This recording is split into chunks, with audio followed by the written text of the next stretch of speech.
Hello everyone, আসসালামু আলাইকুম। Welcome back to my channel. সবাইকে স্বাগত জানাচ্ছি আজকের এপিসোডে। আজকের পর্বে খুবই সহজ ঝটপট তৈরি করা যায় এমন একটি ব্রেকফাস্ট আইটেম শেয়ার করছি।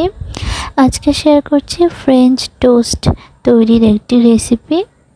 এটি খুবই হেলদি একটি ব্রেকফাস্ট আইটেম। খুবই সহজভাবে ঘরোয়া 3 থেকে 4টি উপকরণে এই ব্রেকফাস্ট আইটেমটি তৈরি করে নেওয়া যায়। তো চলুন দেরি না করে দেখে নিই কীভাবে তৈরি করতে হয়। ফ্রেঞ্চ টোস্ট তৈরির জন্য এখানে 3 পিস ব্রেড নিয়েছি আমি, আর ব্রেডের ধারগুলো আমি কেটে বাদ দিয়ে দিয়েছি। আপনারা চাইলে এই ধারগুলো সহকারে এটা তৈরি করতে পারেন। আর এখন আমি এটা এক সাইডে সরিয়ে রাখছি। আর এখন একটি বাটিতে আমি একটি ডিম ভেঙে নিয়েছি।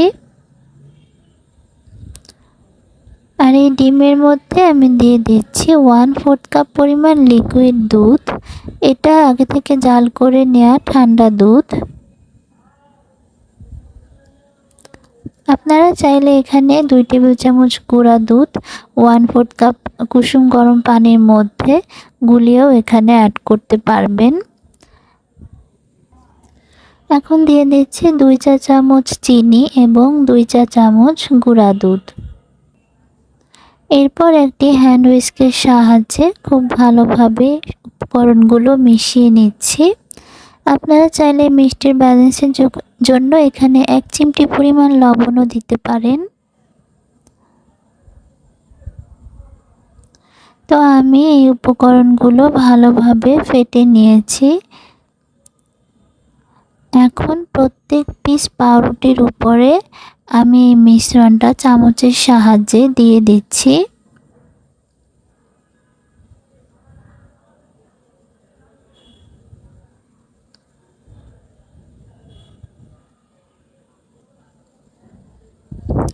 কোনো জায়গা যাতে বাদ না যায়, এইভাবে অল্প অল্প করে পুরো পাউরুটির উপরে এই মিশ্রণটা দিয়ে দিতে হবে।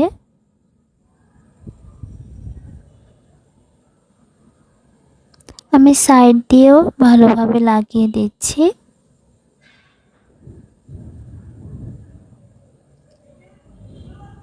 ডিম আর দুধটা পাউরুটিগুলো পুরোপুরি শুষে নিয়েছে।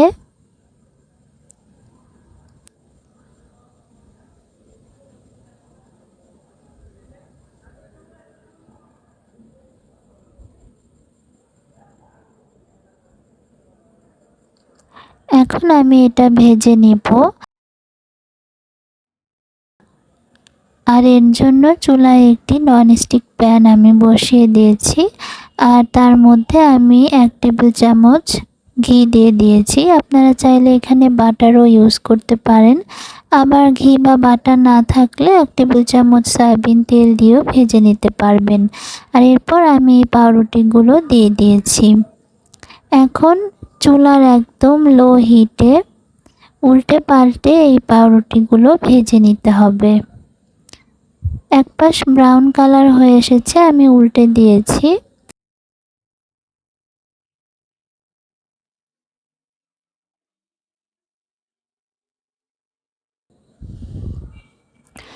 এখন দুটো হাতার সাহায্যে সাইডগুলো এভাবে ভেজে নিতে হবে।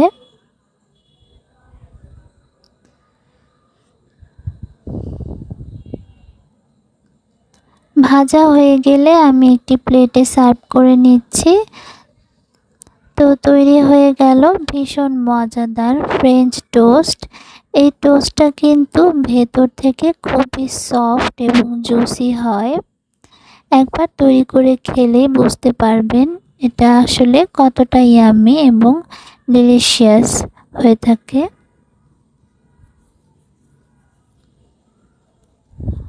আশা করছি আমার এই সহজ নাস্তার রেসিপিটি আপনাদের ভালো লেগেছে। আর ভালো লেগে থাকলে আমার ভিডিওতে একটি লাইক করে দিবেন এবং আমার চ্যানেলটি যদি সাবস্ক্রাইব করে না থাকেন প্লিজ সাবস্ক্রাইব করে চ্যানেলের পাশেই থাকবেন। সবাই খুব বেশি ভালো থাকবেন। আল্লাহ হাফেজ।